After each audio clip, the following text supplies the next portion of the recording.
মোৰ নাম পূৰ্ণিমা দাস কলিতা। মই চেনেকুটি হিল চাইডত থাকোঁ। মই LP গোপীনাথ বিদ্যাপীঠৰ মই সহকাৰী শিক্ষয়িত্ৰী আছিলোঁ।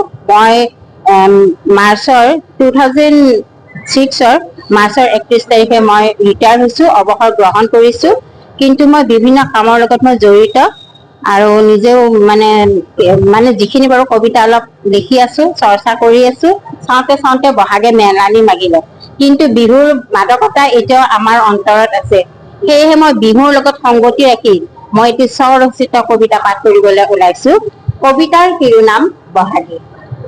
অসমীয়া চোতালত মলয়া সমীৰণ, আহিছে হালি জালি, কানে কানে পৰিতল, ৰিব ৰিব বতাহত ফাগুন আহিছে বুলি। ফাগুনিৰ পৰশত এটি দুটিকৈ সৰিছে পাত। দূৰৈত শুনিছো কুলি কেতেকীৰ মাত, ৰাং ঢালি বহাগে আহিছে প্ৰকৃতিৰ বুকুচাত।